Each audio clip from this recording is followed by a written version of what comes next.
Welcome back. Dare to Compare TV. You still don't believe in DTC, huh? Alright, bet. We gave you a starting five built for chaos. We gave you a coach who shaped dynasties. We gave you a producer who rewrote sound forever. 5 hoopers, 5 rappers, a full posse cut. And some contraband.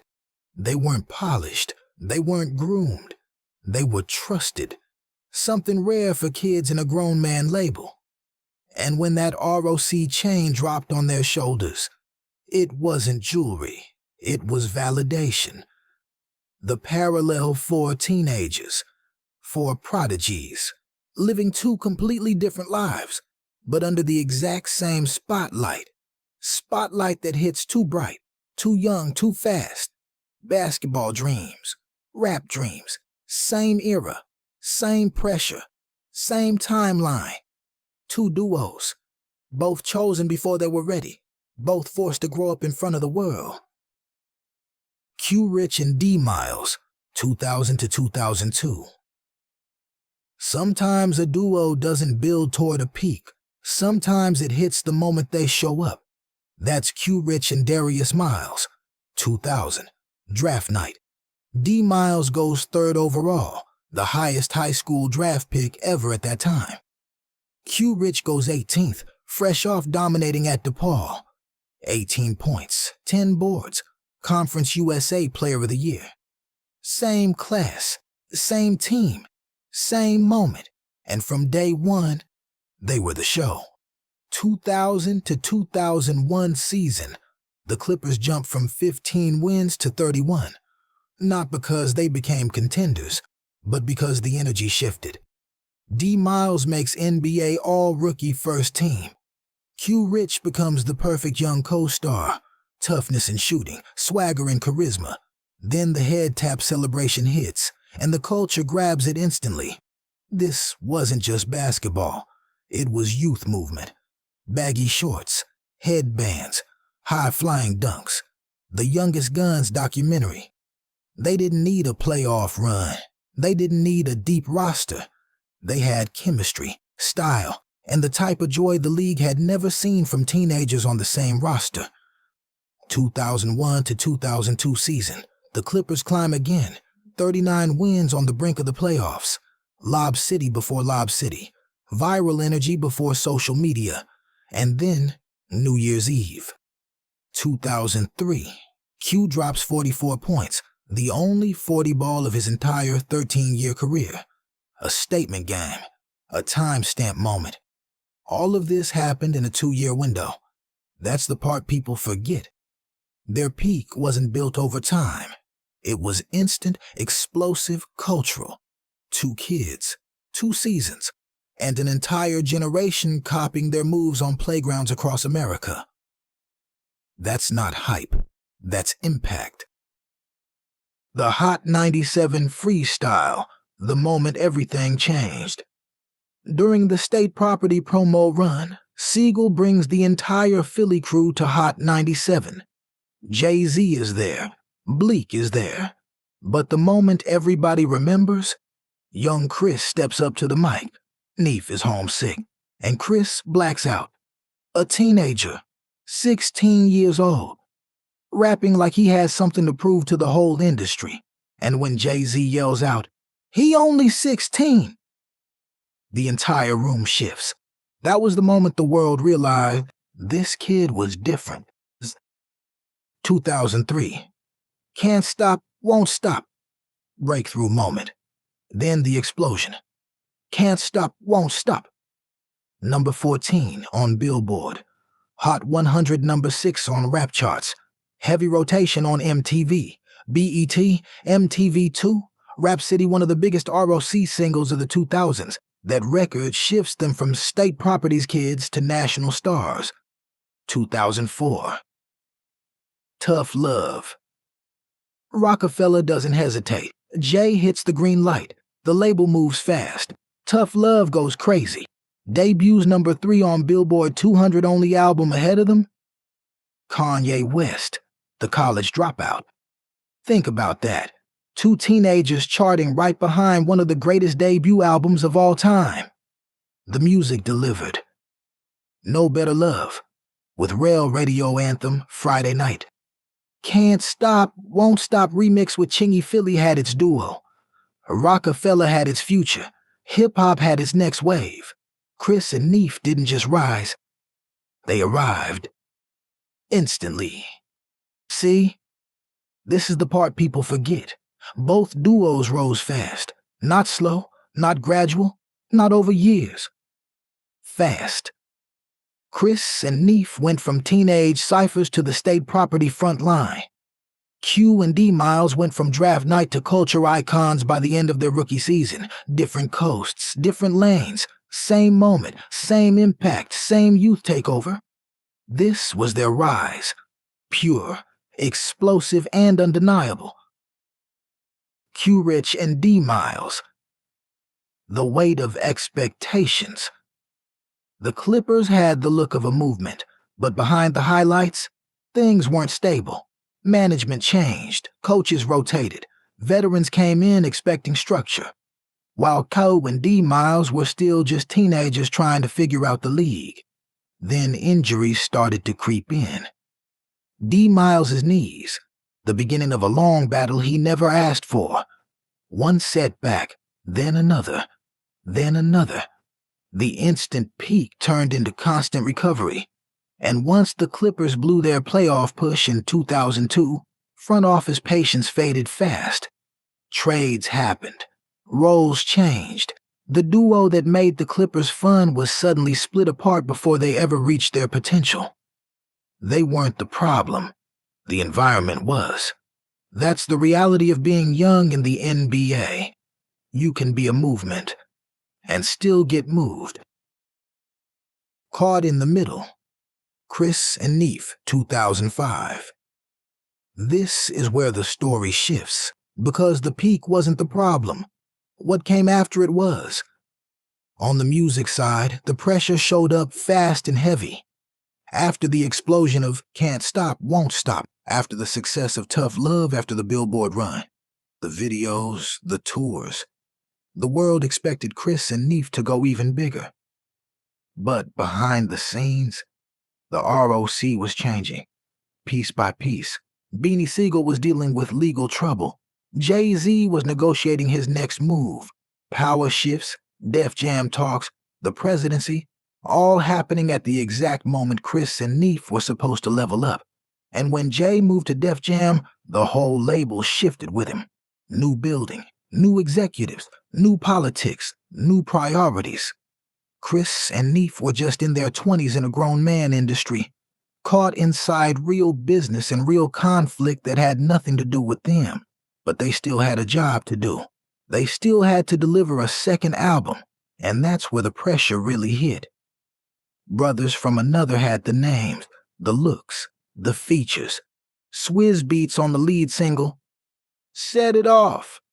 TV spots, radio spins, magazine placements. But the momentum wasn't the same. State property wasn't unified anymore.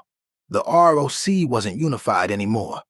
The energy that pushed Tough Love to number 3 wasn't the same energy behind the sophomore run.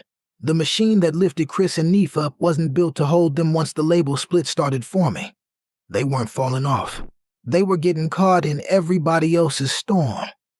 Two young artists trying to survive the politics of a dynasty breaking apart in real time. After the peak, Q and D Miles, 2002 to 2016. After the Young Gunz era in LA ended in 2002, Quentin Richardson didn't crumble. He evolved. He understood something early. Flash fades, but reliability lasts, so he rebuilt his identity.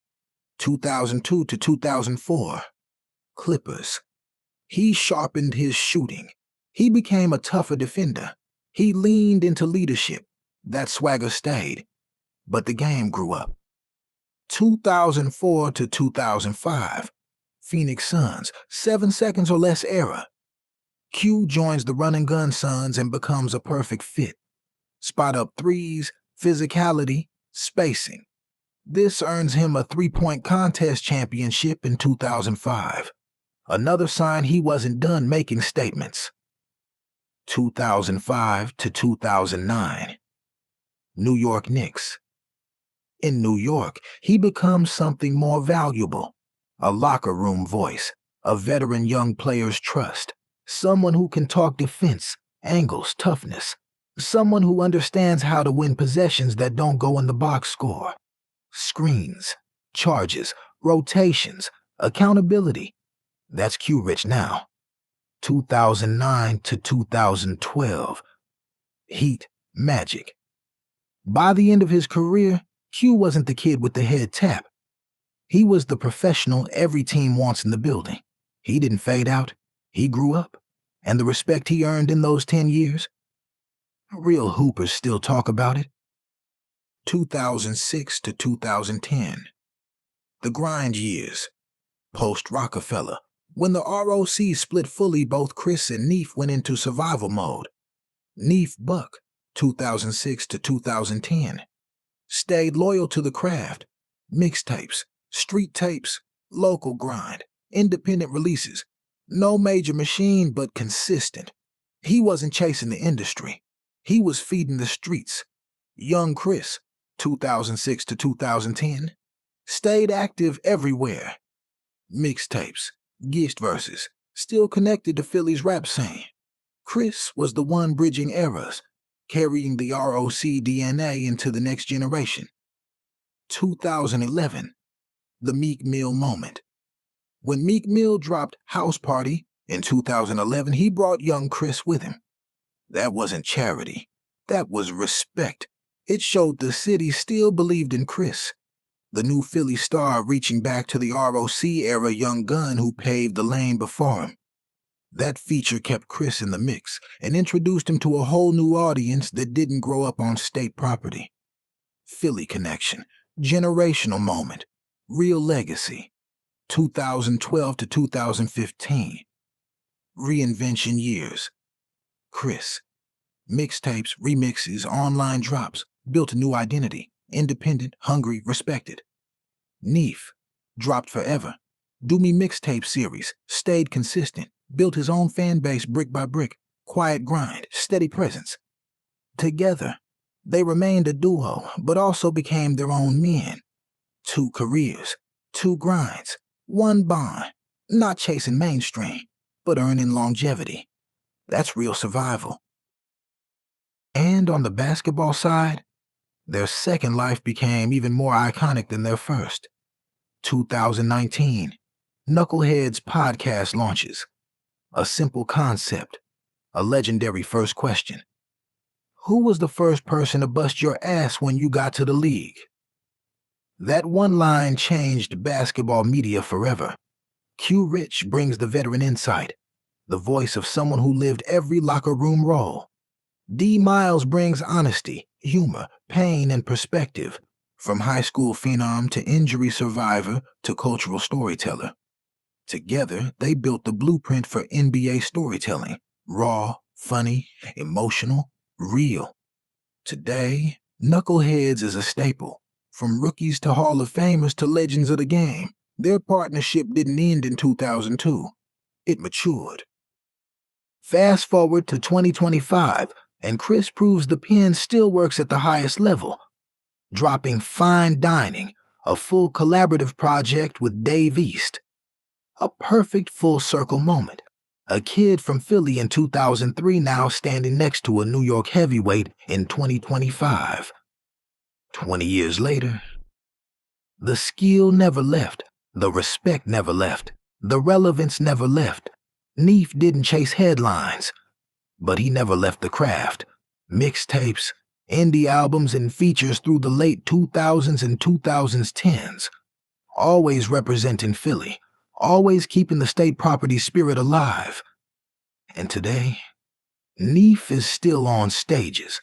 State property tours, reunion shows, festival runs, carrying the legacy of a crew that shaped an era.